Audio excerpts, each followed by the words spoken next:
তৃণমূলের সমর্থনে নদিয়া জেলা পরিষদ দখল বিজেপি। নদিয়া জেলা পরিষদের সভাধিপতি নির্বাচিত হলেন বিজেপির প্রণতি বিশ্বাস।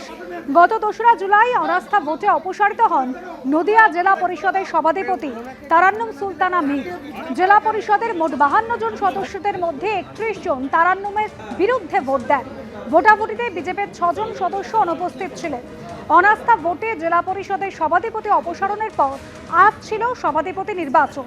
বিজেপির 6 জন সদস্য এবং 15 জন তৃণমূল সদস্য বিজেপি প্রার্থী প্রণতি বিশ্বাসের পক্ষে ভোট দেন। বিনা প্রতিদ্বন্দ্বিতায় সভাধিপতি নির্বাচিত হলেন বিজেপি সদস্য প্রণতি বিশ্বাস। আমাদের ভারতীয় জনতা পার্টির আমরা ক্ষমতায় এসেছি, তারপরে আমাদের প্রথম আমরা জেলা পরিষদ দখল করলাম। এই জয় আমাদের সবার জয়, কারো একার নয়।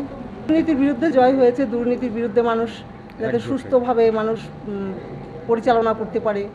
পঞ্চায়েত সমিতি, জেলা পরিষদ যেভাবে দুর্নীতি হচ্ছিল আপনারা দেখেছেন যে 2023 সালে যে দুর্নীতি হয়েছিল, আমাদের প্রত্যেকটা মেম্বার আমরা জয়ী মেম্বার ছিলাম, কিন্তু আমাদের সেই জায়গাটা জোর করে সার্টিফিকেটগুলো নিয়ে নেওয়া হয়েছিল। আমরা কয়েকটা মেয়ে শুধু আমরা জিতেছিলাম। বীরভূম জেলা পুলিশের বম্ব স্কোয়াড তারা এসে পৌঁছেছে পাড়ুইয়ে টুলু মণ্ডলের যে শ্বশুরবাড়ি, সেই শ্বশুরবাড়িতে। যে শ্বশুরবাড়ির সামনে দেখতে পাচ্ছ একের পর এক পুলিশের টিম তারা দাঁড়িয়ে রয়েছে, পুলিশ রয়েছে। শ্বশুরবাড়িতে সার্চ অভিযান হচ্ছে এবং সেখানে হচ্ছে বম্ব স্কোয়াডের সদস্যরা তারা এসে পৌঁছেছেন। আমরা দেখলাম যে প্রথমে হচ্ছে টুলু মণ্ডলের এই শ্বশুরবাড়ি, সেখানে বম্ব স্কোয়াডের সদস্যরা তারা যান। তারা হচ্ছে মেটাল ডিটেক্টর বা অন্যান্য যে সমস্ত বম্ব ডিটেক্ট করা বা কোনো রকমভাবে কোনো মেটাল কিছু যদি মাটির নিচে থাকে বা কিছু থাকে সেটা ডিটেক্ট করার যে সরঞ্জাম, সেই সমস্ত সরঞ্জাম নিয়ে তারা এসছেন। এবং আসার পর প্রথমে এই যে শ্বশুরবাড়ি তার দোতলা, তার পরেই হচ্ছে যে পাশের একটি বাড়ি রয়েছে যেটা হচ্ছে তাদের আত্মীয়ের বাড়ি। সেই আত্মীয়ের বাড়িতে কিছুক্ষণ আগেই বম্ব স্কোয়াডের সদস্যরা তারা হচ্ছে তাদের কাছে থাকা যে মেটাল ডিটেক্টর, সেই ডিটেক্টর নিয়ে তারা এসছেন। এবং দেখতে পাচ্ছ যে ছবি, সেটা হচ্ছে যে এই যে পাশের বাড়ির যে জায়গা, সেখানে আমরা দেখতে পাচ্ছি সেখানে এই যে বাড়ি, সেখানে একটা নির্মীয়মান কনস্ট্রাকশন হয়েছিল, সেই কনস্ট্রাকশনেও যায় বম্ব স্কোয়াডের সদস্য। এবং তার পরবর্তীকালে একেবারে এই যে বাড়ির পাশের যে বাড়িটা রয়েছে, সেই বাড়িতেও কিন্তু বম্ব স্কোয়াডের সদস্যরা তারা ভেতরে রয়েছে। যে গেট দেখতে পাচ্ছ অর্ধেক বন্ধ করা অবস্থা রয়েছে, ওই জায়গাতেই এখন বম্ব স্কোয়াডের সদস্যরা তারা রয়েছেন এবং পুলিশের টিম সাথে কিন্তু রয়েছে। মূলত বিভিন্ন জায়গায় তারা সার্চ করছেন। এক হচ্ছে যে বিষয়, তাদের বেশ কয়েকটি জায়গায় এই তল্লাশি থেকে সন্দেহজনক বলে মনে হয়েছে এবং সেই সন্দেহজনক মনে হওয়ার পরেই কিন্তু একেবারে বম্ব স্কোয়াডের সদস্যরা তারা মেটাল ডিটেক্টর বা অন্যান্য যে সমস্ত সরঞ্জাম সার্চ করা, সেই সমস্ত কিছু নিয়ে তারা কিন্তু এসে পৌঁছেছে। মাটির নিচে কোনো জায়গায় কোনো রকমভাবে কিছু লুকানো রয়েছে কিনা সেই বিষয়টা আমরা দেখছি। মাটিতে একেবারে তাদের যে স্ক্যানার, সেই সমস্ত ব্যবহার করে তারা কিন্তু তল্লাশি অভিযান সেটা করছে। এখন যে বাড়ির ছবি দেখতে পাচ্ছ, সেই বাড়িটি হচ্ছে টুলু মণ্ডলের হচ্ছে যে আত্মীয়, সেই আত্মীয়ের বাড়ি এবং শ্বশুরবাড়ির একেবারে পাশে। এবং সেখানেও পুলিশের টিম আমরা দেখি যে সকাল থেকে এসে সেখানেও তারাও কিন্তু তল্লাশি অভিযান করে এবং দুটি বাড়িতে পুলিশের টিম থেকে এই তল্লাশি অভিযান হচ্ছে। বেশ কয়েকটা ব্যাগের হদিশ পাড়ে এসটিএফের গোয়েন্দারা আজকে সকালবেলা তারা যখন তল্লাশিতে আসেন এবং তার পরবর্তীকালে এখানে ছবিটা বাইরের দিকে ছবিটা আরও দেখব আমরা, যে বাইরের থেকে এসটিএফের টিম তারা কিন্তু এখন বর্তমানে দেখতে পাচ্ছি তাদেরকে বাইরে এসটিএফের টিম তারা বেরিয়েছেন। এখন জেলা পুলিশের টিম তারা কিন্তু এখানে উপস্থিত রয়েছেন এবং থেকে এসটিএফের যে টিমের সদস্যরা তারা হচ্ছেন বাইরে বেরিয়েছেন দেখতে পাচ্ছি আমরা।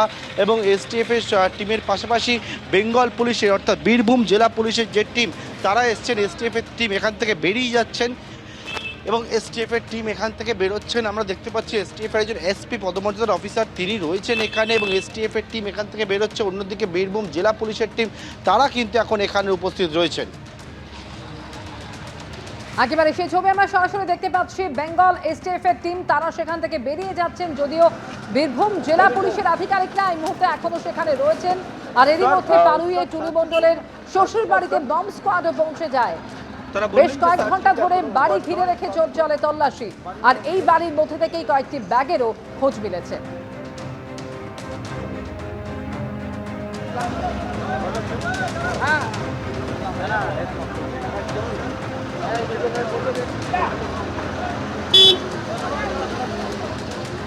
পার্থপ্রতিম ঘোষ আমাদের প্রতিনিধি রয়েছেন সরাসরি আমাদের সঙ্গে। পার্থপ্রতিম, আমরা দেখতে পাচ্ছি যে এসটিএফ এর সদস্যরা তারা বেরিয়ে যাচ্ছেন, তাহলে তল্লাশি কি শেষ হলো? কিছু কি পাওয়া গেল এই টুলু মণ্ডলের শ্বশুরবাড়ি থেকে? দেখো, আমরা দেখলাম যে এসটিএফ এর টিম তারা কিন্তু এখান থেকে এই বাড়ি ছাড়লো, কিন্তু এখনো পর্যন্ত বেঙ্গল পুলিশের টিম তারা এই বাড়িতেই রয়েছে। আমি দেখাবো ছবিটা, যে বেঙ্গল পুলিশের টিমের সদস্যরা, বিশাল সংখ্যায় পুলিশের টিম, তাদেরকে দেখতে পাচ্ছি তারা এখনও এই যে এই বাড়ির চারপাশে রয়েছেন, এবং পাশাপাশি বম্ব স্কোয়াডের সদস্যরা তাদেরকেও দেখতে পাচ্ছি, তারাও কিন্তু বাইরে বেরিয়েছেন।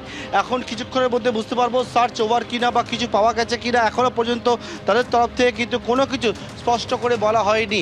এটা হচ্ছে টুলু মণ্ডলের যে শ্বশুরবাড়ি, সেই শ্বশুরবাড়িতে এসটিএফ বেঙ্গল পুলিশ তারা যৌথভাবে এখানে তল্লাশিতে আসে। এমনকি দেখতে পাচ্ছি এখানে হচ্ছে যে বিষয়, সেটা হচ্ছে যে সার্চ করার জন্য একেবারে বম্ব স্কোয়াডের সদস্যরা তারা এসে পৌঁছান, এবং আসার পর এই মুহূর্তে দেখছি যে এসটিএফ এর টিম বেরিয়ে গেছে। এখনও পর্যন্ত এই বাড়িতে যে বম্ব স্কোয়াডের সদস্যরা ছিলেন তারা বাইরে বর্তমানে রয়েছেন, বাড়ির সামনেই তারা রয়েছেন, এবং থেকে বাড়ির ভেতরে কি পাওয়া গেছে কি না সেই বিষয়ে কিন্তু এখনও পর্যন্ত স্পষ্ট করে কোনো কিছু বলা হয়নি। এবিপি আনন্দ, এগিয়ে থাকে, এগিয়ে রাখে।